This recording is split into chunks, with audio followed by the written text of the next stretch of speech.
Paz do Senhor Jesus, graças a Deus, mais uma vez aqui para gravar mais um vídeo. E esse é o 27º da série em Marcos, né?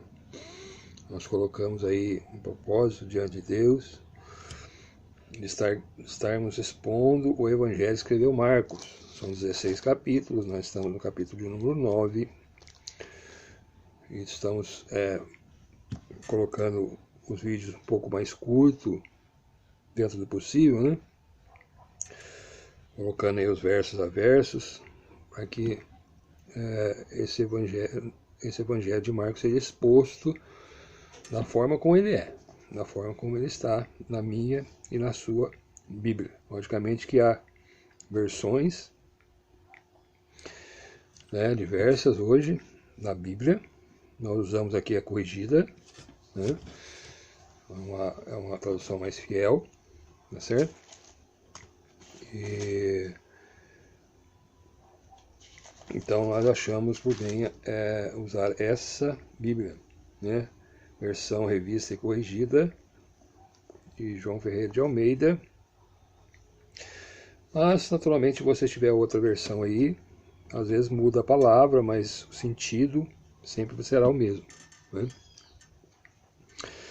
Bom, o último vídeo, que foi o vídeo número 26 que nós gravamos, falamos Jesus ali no monte, chamado Monte da Transfiguração. Por quê? Porque foi ali que Jesus se transfigurou diante de 3 apóstolos, né? Pedro, Tiago e João. Jesus pega esses 3 apóstolos, leva para o monte, esse monte, chamado aqui Monte da Transfiguração, e ali se transfigura diante deles, né? Uma visão indescritível para nós, né? De ver ali Jesus transfigurado, as suas vestes brancas, reluzentes, né? De repente aparece Elias, aparece Moisés, juntamente com Jesus, Jesus falando com ele a respeito da sua morte, né? E os discípulos ficaram ali maravilhados com aquela situação, meio que sem saber, sem entender muito bem o que estava acontecendo, né? Mas isso é para que eles pudessem ver, né? Jesus tinha feito essa promessa há uns tempos atrás, antes de eles estarem ali, que alguns veriam o reino de Deus. Então Jesus deu essa visão a eles, Pedro, Tiago e João, e eles vendo aquela visão do reino de Deus, eles ficaram maravilhados de verem aquilo. Muito bem, isso aconteceu, já foi relatado no vídeo número 26, e agora eles descem do monte. E o texto vai do verso 14 do capítulo 9 até o verso de número 29. Nós vamos estar lendo o texto, depois vamos fazer algumas considerações. Então, esse é o contexto do que está acontecendo aqui, né? Jesus estava no monte, se transfigurou diante de 3 apóstolos, Tiago, Pedro e João, e agora desce no monte e encontra com os demais apóstolos, com os outros 9 que ficaram ali ao pé do monte, aguardando. E Jesus desce ali e encontra com eles novamente. Vamos ler o texto para a gente fazer essa colocação. Diz aí o verso 14. E quando se aproximou dos discípulos, né, viu ao redor deles grande multidão e alguns escribas que disputavam com eles, discutiam com eles, né, com os discípulos. Então havia 3 situações ali, uma multidão, os escribas e os discípulos que estavam ali, e Jesus chegando com os outros 3 que estavam com ele no monte. E logo toda a multidão, vendo, ficou espantada e correndo para ele o saudaram, né? Então as atenções agora voltaram-se para Jesus, que estava chegando ali. E perguntou aos escribas, Jesus perguntou, verso 16, e perguntou aos escribas, que é que discutes com eles? O que vocês estão aí discutindo com eles aí, com os escribas? Aí um da multidão, que estava na multidão, respondendo, disse, mestre, trouxe-te o meu filho, que tem um espírito mudo. Então, um da multidão, um que tinha ido atrás de Jesus. Aqui ele tem um filho. E esse filho, segundo o pai, relata aqui no verso 17, ele tinha um espírito mudo, né? E ele continua no verso 18. E este espírito mudo, onde quer que o apanha, despedaça-o, e ele espuma e range os dentes, e vai-se secando. E eu disse aos seus discípulos que o expulsassem, e não puderam. Né? Então essa é a situação que se apresentou ali quando Jesus chega. Escribas, uma grande multidão, os discípulos discutindo, falando, conversando, disputando. Jesus vendo aquela situação, né? Todos correram para Jesus quando viram Jesus. E Jesus sabendo o que estava acontecendo ali, aquela discussão, aquela disputa entre os escribas e os discípulos. E aí Jesus faz essa pergunta, e quem responde é o pai do menino. Olha, eu trouxe aqui o meu filho, que tem um espírito mudo, e aí contou o caso para Jesus, o que acontecia com o seu filho, e disseram no final do verso 18, e eu disse aos teus discípulos, Jesus, aos teus apóstolos, que o expulsassem, e não puderam fazê-lo. Ou seja, não expulsaram do menino aquele espírito. Aí Jesus vai a partir do verso 19. E ele respondendo-lhe disse: ó geração incrédula, até quando estarei convosco? Até quando vos sofrereis ainda? Trazei-mo, traz o menino aqui. Verso 20, e trouxeram-lhe, e quando... Então, vamos parar um pouquinho no verso 19, antes de entrarmos no verso 20. Então, vamos rever esses versos, né, do 14 ao 19. Jesus desce do monte, com os 3 discípulos apóstolos que estavam com ele no monte, viram aquela maravilha, Jesus transfigurado, a visão de Elias e de Moisés conversando com Jesus, né? Agora descem do monte. Quando ele encontra com os outros 9 discípulos que ali ficaram, os 9 apóstolos, além deles estavam com eles os escribas discutindo, disputando com os apóstolos, grande multidão em volta. O pai desse menino, que tinha pedido, que segundo o pai tinha um espírito mudo, e fazia todas essas coisas aí com o menino, né? Ele espumava, ele jogava no chão, e tinha pedido para os discípulos, os espíritos não expulsaram esse demônio. E Jesus então acha aquela situação e faz isso que no verso 19 lemos. E ele respondendo lhe disse: ó geração incrédula, até quando estarei convosco? Até quando vos sofrerei ainda? Trazei-mo. Então observe que o foco aqui é a incredulidade, geração incrédula. Né? Faltava ali uma fé. Uma fé. Nós vamos considerar isso. Aí mandou trazer o menino. Verso 20. Agora Jesus vai operar o milagre na vida daquele menino. E diz assim no verso 20. E trouxeram-lhe. E quando ele o viu, logo o espírito o agitou com violência. E caindo o endemoniado por terra, revolvia-se espumando. Ou seja, pegaram o menino e trouxeram até Jesus. Quando ele viu Jesus, né, o espírito imundo que estava nele já se manifestou. O que aconteceu? Né? O espírito agitou com violência e, caindo o endemoniado por terra, revolvia-se espumando ali em terra. Né? Essa era a situação, ou seja, o espírito se manifestou, o espírito que estava no menino se manifestou ali. Só ao olhar para Jesus, só ao ver Jesus. Né? Aqui, irmãos, nós podemos tirar uma lição para nós. Né? Não precisa, porque hoje em dia se fazem muito teatro, a gente vê na televisão, muitas igrejas, fazendo muito teatro, perguntas ao demônio, né? Fazendo encenações com o demônio. Enfim, observe, irmãos, que quando Jesus está no negócio, quando Jesus está presente, realmente, verdadeiramente, né? Não precisa, olhou para Jesus e já foi manifesto o demônio na vida daquele menino. né? E Jesus perguntou ao pai do menino: quanto tempo há que lhe sucede isto? E ele disse: desde a infância. Não que Jesus não soubesse, né? Jesus sempre trava esse diálogo com as pessoas, não é? Naturalmente que Jesus sabia de tudo, sabe de todas as coisas, mas perguntou, e ele disse: desde a infância. E ele completa no 22: e muitas vezes o tem lançado no fogo e na água para o destruir, mas se tu podes fazer alguma coisa, tem compaixão de nós e ajuda-nos.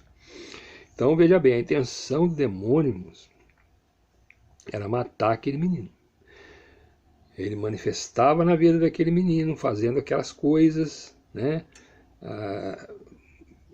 Espumando,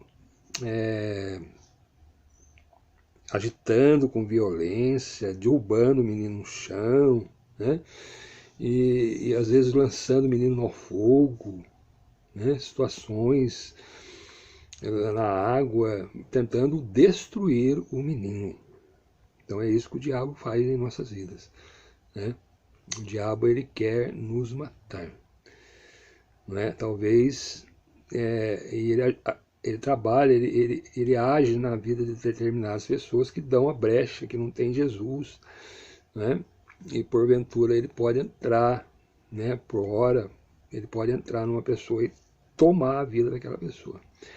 Mas a intenção sempre vai ser essa, de destruir a pessoa, né? Seja através de enfermidade, seja através de uma situação que apresenta, enfim. O papel do demônio, o demônio existe, muitos não creem, né? Que o demônio está aqui, ó, né? A manifestação de um espírito imundo que estava naquele jovem. E isso trazia um sofrimento muito grande, não só para o jovem, não é? Mas também para toda a família. Por isso o pai do menino foi lá, atrás de Jesus, porque a fama de Jesus nesse tempo, e os discípulos também, já estava grande, né? Jesus, se nós olharmos aqui mais para trás, outros vídeos, Jesus deu autoridade para os discípulos expulsarem demônios, e eles expulsavam, né, os demônios na autoridade de Jesus, sempre na autoridade de Jesus. É uma outra coisa que nós precisamos entender. De nós mesmos, nós não podemos fazer nada. Né? Aqueles que são seguidores de Jesus, chamados aí por diversos títulos, né? Hoje nós temos muitos títulos, né? Apóstolo, tantos títulos que as pessoas colocam aí, né? Além de pastores, presbíteros, que são aqueles que são colocados pela Bíblia, mas as pessoas, muitas vezes por vaidade, né? Para querer demonstrar aí um poder que ele tenha, e por trás disso tudo tem o envolvimento do dinheiro, da fama, da soberba humana. Então há todo, muitas vezes, um teatro amontado a respeito disso, da expulsão de demônios, cura de enfermidades, coisas assim. Jesus tem esse poder? Sim, tem. Lógico que tem, está aqui. Nós vemos isso várias vezes nas Escrituras. Mas é em Jesus. O poder está em Jesus. Quem dá o poder para nós, para que nós expulsemos os demônios, curemos os enfermos, é Jesus. Então nós não temos nada que nos gloriar, porque de nós mesmos nós não temos nada. Não temos nada. É aquilo que está em nós. A palavra diz que nós somos vasos de barro. A riqueza que nós temos não é nossa, é Jesus em nós. É o Espírito Santo em nós. É Ele que opera através de nós. Sem o Espírito Santo, sem um relacionamento verdadeiro com Jesus, nós não podemos fazer nada. Não fazemos nada. O homem em si mesmo é pó e cinza. E se nós temos algo em nós, vem de Deus. É Deus que tem todo o poder e Ele concede, por graça, bondade e misericórdia dEle, para a glória dEle, sempre tudo é dEle, vamos dizer assim, essa virtude de expulsar demônios, de curar enfermos, os dons espirituais que Ele concede à igreja. Tudo para a edificação da fé da igreja, tudo para a edificação da igreja como um todo, para aquilo que for útil para a igreja, que é o corpo de Cristo. né? Não numa denominação religiosa apenas, mas aqueles que estão verdadeiramente em Cristo, são o corpo de Cristo. Estão espalhados aí por todo mundo, Deus sabe, Deus conhece quem são seus. Então é esses, né, que têm fé em Cristo, que tem o Espírito Santo neles operando, Deus pode conceder isso, né? Muito bem.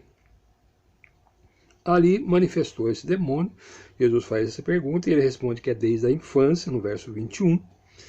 E verso 22 diz assim, e muitas vezes, já ali, né, e muitas vezes tem lançado no fogo e na água para o destruir. E ele faz, mas se tu podes fazer alguma coisa, tem compaixão de nós e ajuda-nos, né? Aí um pedido de compaixão a Deus, humildade, né? Ainda que a pessoa fala, mas Jesus está na frente dele, mas se tu podes, mas é porque ele não conhecia o Senhor, né? E observe que ali já havia uma discussão dos discípulos, os espíritos não puderam expulsar o demônio do filho dele, havia uma discussão entre eles e os escribas que estavam ali, então havia uma certa confusão ali. Chega Jesus e ele fala isso. E Jesus responde essa pergunta a ele no verso 23. E Jesus disse, se tu podes crer, tudo é possível ao que crê. Né? A fé,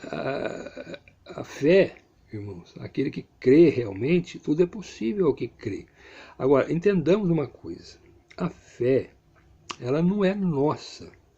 Ela não nasce conosco. A fé é concedida por Deus por meio da leitura e de ouvir a palavra de Deus, as coisas de Deus, né? A fé vem pelo ouvir e ouvir a palavra de Deus. Então, quando nós ouvimos a palavra de Deus, quando nós procuramos entender as coisas de Deus, Ele nos concede, através da palavra, a fé. Não é? E a fé é que nossa é em Cristo, a fé em Jesus, não é crer em qualquer coisa, é fé em Jesus. A Bíblia, a Sagrada Escritura, ela nos leva a crer em Deus, em Cristo, que Jesus é o Filho de Deus, o Messias, o enviado. Então é essa fé que opera, né, em nós. Então ele pede, tenha compaixão de nós e ajuda-nos. E Jesus, não, se você crê, tudo é possível que crê. E logo o pai do menino, clamando com lágrimas, chorando ali diante de Jesus, eu creio, Senhor, ajuda a minha incredulidade. Né? Então, veja que, né, ele se colocou diante de Jesus, né, humildemente, clamando, pedindo compaixão a Jesus, e Jesus se compadecendo dele, vendo aquela situação daquele pai, daquele menino, ele então pedindo que Jesus ajudasse a sua incredulidade, né? E aí, no verso 25 diz assim, e Jesus, vendo que a multidão concorria, estava ali, né, em volta, vendo aquela situação, repreendeu o espírito imundo, disse-lhe, espírito mudo e surdo, eu te ordeno, Jesus, né, sai dele e não entres mais nele. E o verso 26 diz, e ele, clamando e agitando, com violência, saiu, e ficou o menino como morto de tal maneira que muitos diziam que estava morto. Mas Jesus, tomando pela mão, o ergueu e ele se levantou. Está aí o grande milagre que Jesus operou. Né? Uma outra coisa que eu queria colocar aqui, irmãos, o ministério de Jesus, primeiro na terra, foi trazer o conhecimento às pessoas do reino de Deus. Ou seja, revelar verdadeiramente Deus às pessoas. Né? As coisas de Deus. Então, os ensinamentos de Jesus, né, que foi o seu ministério, ele ensinava as coisas a respeito do reino de Deus às pessoas. E as pessoas que crescem, né, buscassem o reino de Deus, é concedido, então, a fé, né, por ouvir a palavra, por crer na palavra. Né? E os milagres, as coisas que Jesus fazia, era somente para testificar o que Jesus ensinava. Né? Para dar testemunho prático, vamos dizer assim, daquilo que Jesus falava. Né? Então, Hoje em dia nós temos muita ênfase nos cultos com relação a milagres, curas, libertação. Jesus faz tudo isso, irmãos. Né? Ele opera tudo isso, porque ele é Deus. Ele tem todo o poder sobre os espíritos do mundo, sobre as enfermidades. Nós entendamos uma coisa. A missão principal da igreja na Terra não é somente fazer milagres, não é somente expulsar demônios, não é somente operar maravilhas. Né? A igreja faz isso. Né? A igreja não, Jesus através da igreja. Mas o papel principal da igreja é a missão que foi dada por Jesus, e de pregar o Evangelho. Então é pregar o Evangelho, ensinar o Evangelho, explicar o Evangelho para as pessoas.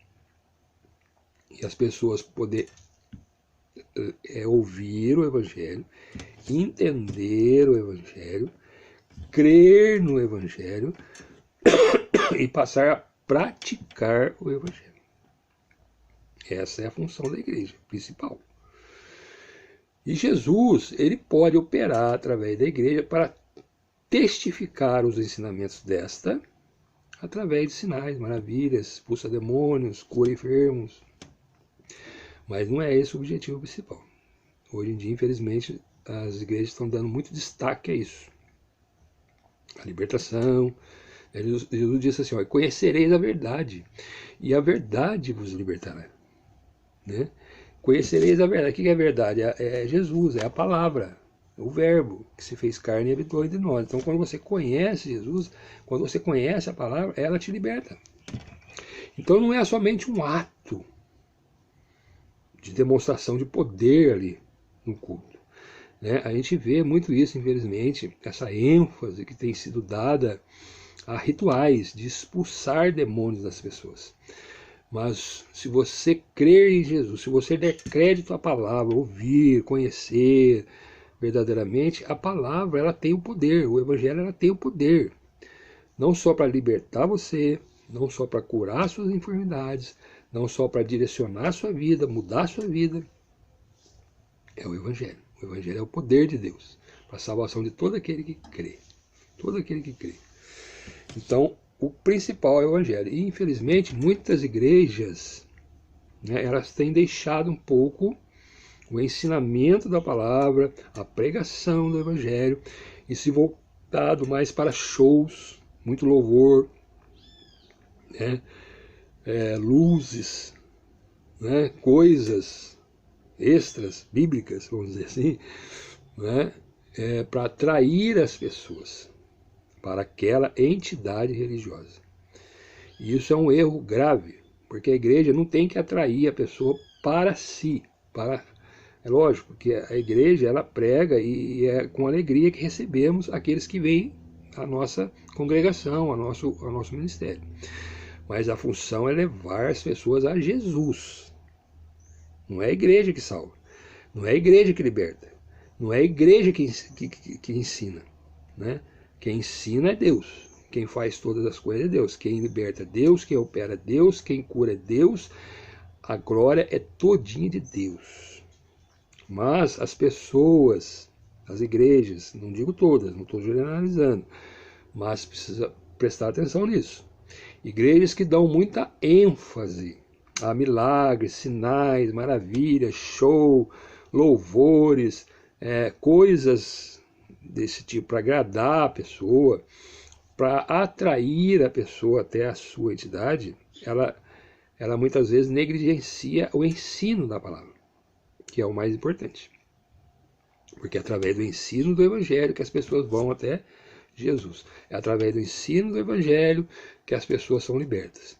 É através do ensino do Evangelho que as pessoas são curadas de suas enfermidades. Mudam seus hábitos, mudam suas vidas, muda o seu caráter, não é? Deixa as coisas mundanas, as coisas pecaminosas, a santidade, né, que Deus exige de nós, igreja do Senhor, tudo isso vem pelo conhecimento da palavra. Então igrejas estão né, a fim de atrair pessoas. Então, se eu olho uma igreja hoje, tem uma grande quantidade de membros. Mas será que todos aqueles que estão ali conhecem a palavra? Eles estão ali por causa de Jesus? Eles estão ali por causa do Evangelho? Eles estão naquele lugar por quê? Já na época de Jesus, muitas pessoas seguiam Jesus por causa do alimento que ele fornecia, dos milagres que ele fazia, né? Não pelo conhecimento do próprio Jesus, né? Então precisamos estar atentos a isso, né? Aqui eu queria colocar isso, né? E Jesus, né, veja que Jesus aqui ele se repreende em geração incrédula.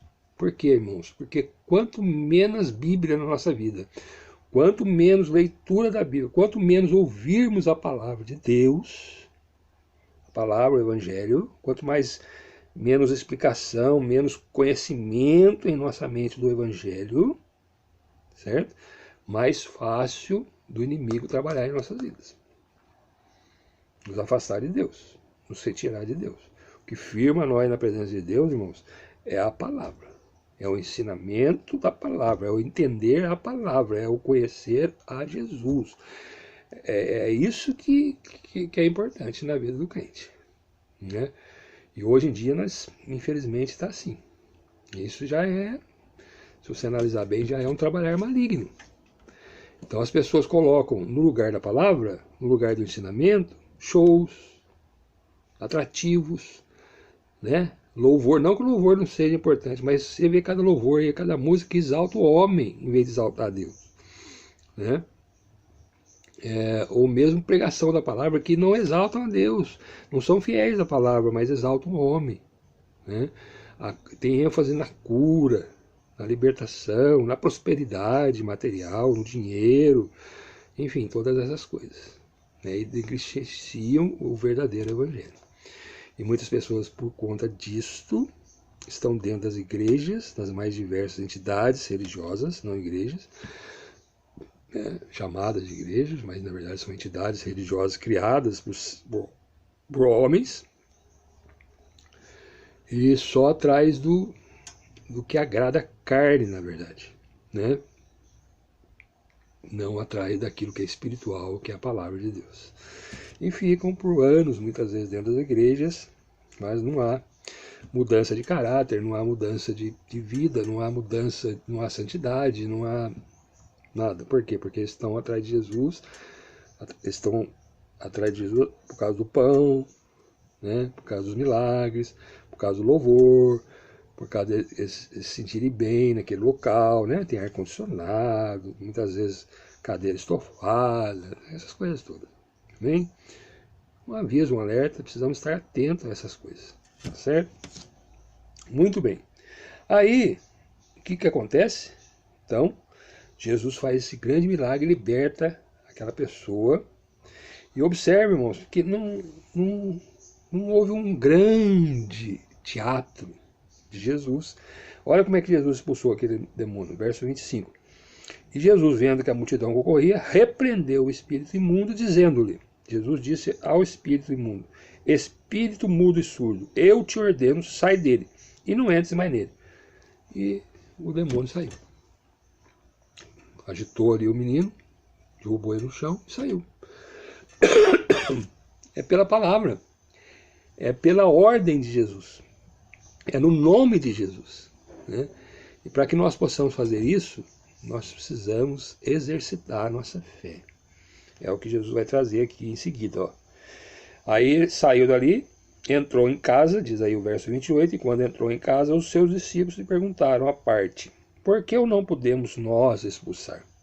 Ele disse, esta casta não pode sair com coisa alguma, a não ser com oração e jejum. Então são práticas, irmão. Nossa fé, embora é dada pela palavra, pelo conhecimento da palavra, precisamos praticar. E a prática da fé é na oração, é no jejum, né? É na comunhão com os irmãos, na igreja, tá certo?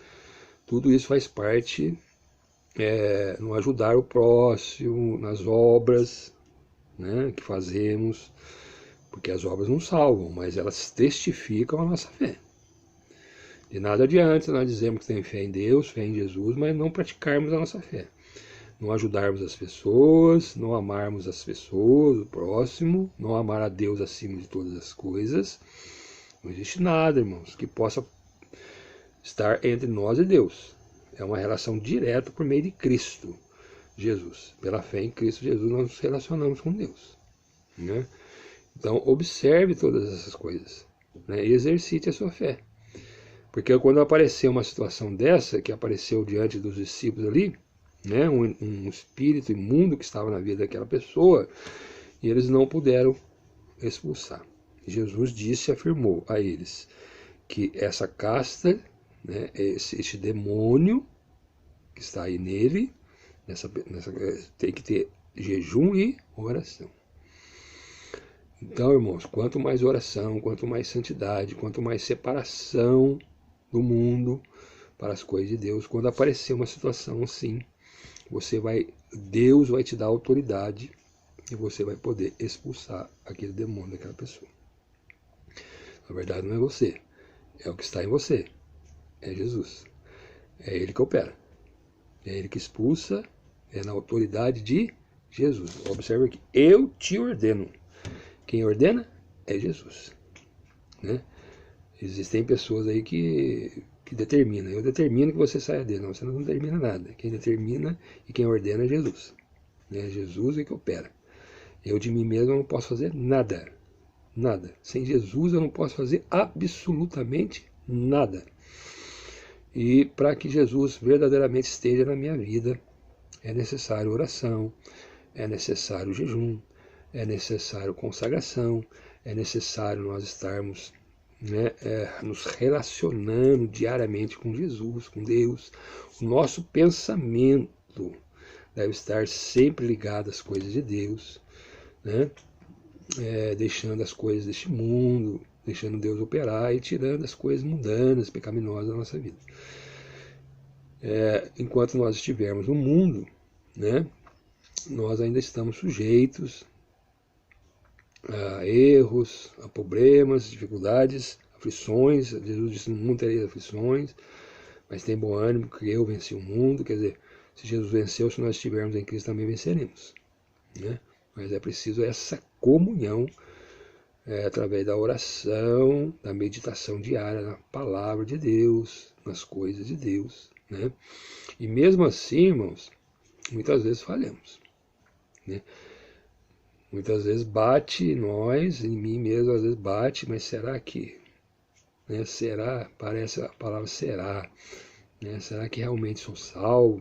Será que realmente eu devo falar para essa pessoa, para aquela pessoa de Jesus?